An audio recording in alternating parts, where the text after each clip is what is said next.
And we are back with the third segment of the GSMC Basketball Podcast presented by the GSMC Sports Network. And in this third segment, I'm just going to be giving off my opinions on the teams in the Atlantic Division. I'm not going to be, dwindling on it, all that long because I spent a pretty long time covering the list of the top 10 shooting guards. So I'm just going to go ahead and I'll be not that quick, but I'll summarize and I'll give enough information, no more than what I need to. And so, I guess we should go ahead and just dive right into this list. So the first team in the Atlantic Division is the Boston Celtics. They are obviously the championship team in the entire NBA. They had the best record in the regular season. They had by far the best record in the postseason, and they're the number one seed. They ended up being champions. So, really, you'd be absolutely insane not to think of the fact that they're going to run it back again. So, if I was a Boston Celtics fan, I'd be thinking, run it back. Do it all again. So, they cruised through the Eastern Conference last year, no problem. And no team has sort of dethroned the Boston Celtics as title favorites heading into next year. The core players on the team, Drew Holiday, Jaylen Brown, Jason Tatum, Derek White, and Kristaps Porzingis, they're all under contract for the next coming season.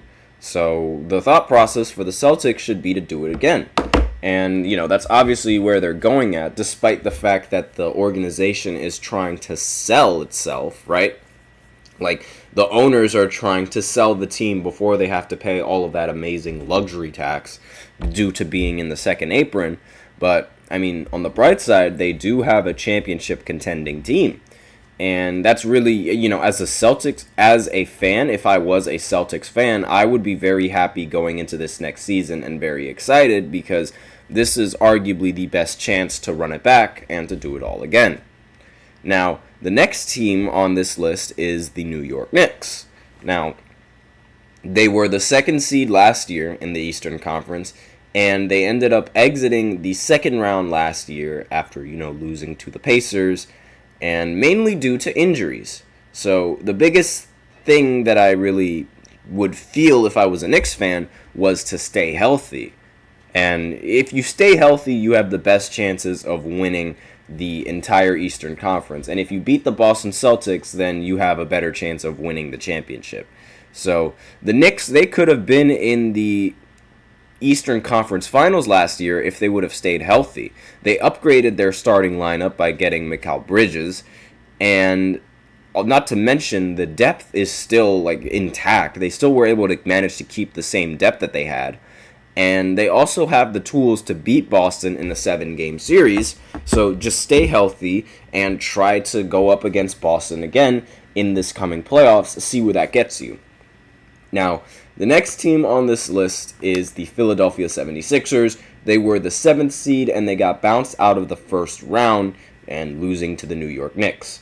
Now, if I was a Philly fan, I would be really high on Paul George right now.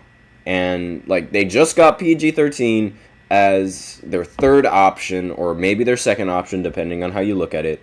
Oubre is back. Martin and Drummond are also great additions, and they didn't lose anybody that was too significant to their title hopes. So this could be the 76ers' year, and they should all be rather optimistic going into the postseason. But me, not being a 76ers fan, I wouldn't even think that they would, make it past the second round, even though they have Paul George. But again, that's just me. But, I would still be, if I was a 76ers fan, I would still be optimistic about this year and about the possibility that this could be the year that they go all the way. Now, we're up to the final two teams on this list, and these are the only teams that aren't really competing for a spot. And ironically, they're both tanking. So, yeah. The Brooklyn Nets, they finished as the 11th seed in 2024. And really, the one thing that the Nets have to look forward to are the picks that they were able to get once again after, trading James Harden.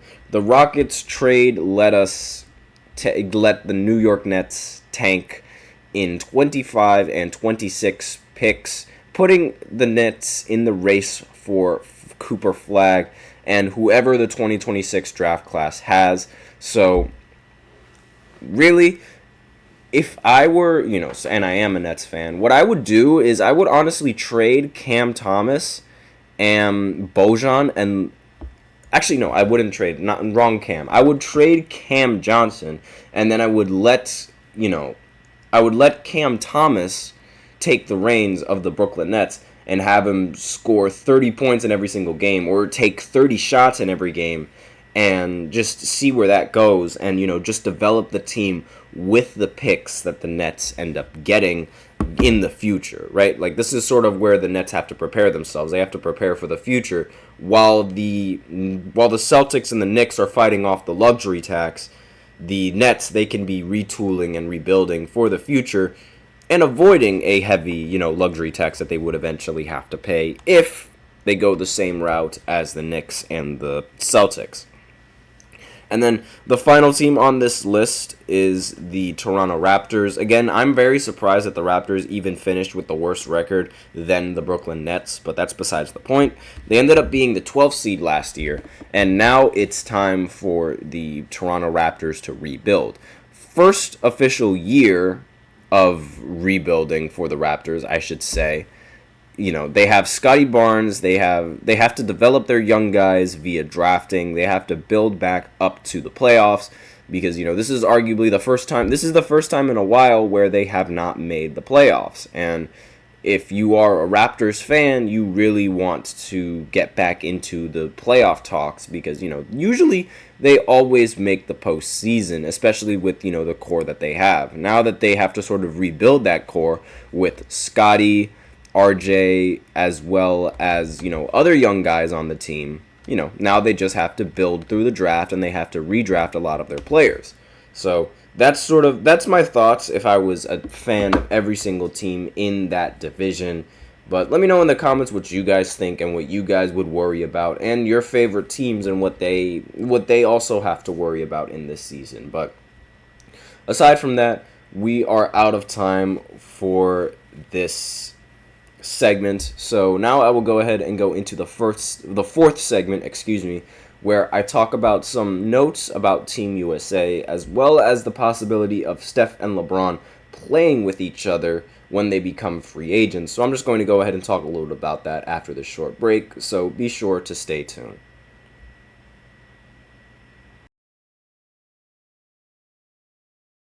For the best and latest podcasts available anywhere, go to the podcast app on your cell phone and type in GSMC to access free content-rich podcasts on health and wellness, book reviews, sports, entertainment, relationships, social media, movies, technology, finance, and even weird news. Subscribe and download the GSMC Podcast Network's family of shows, available everywhere podcasts are found.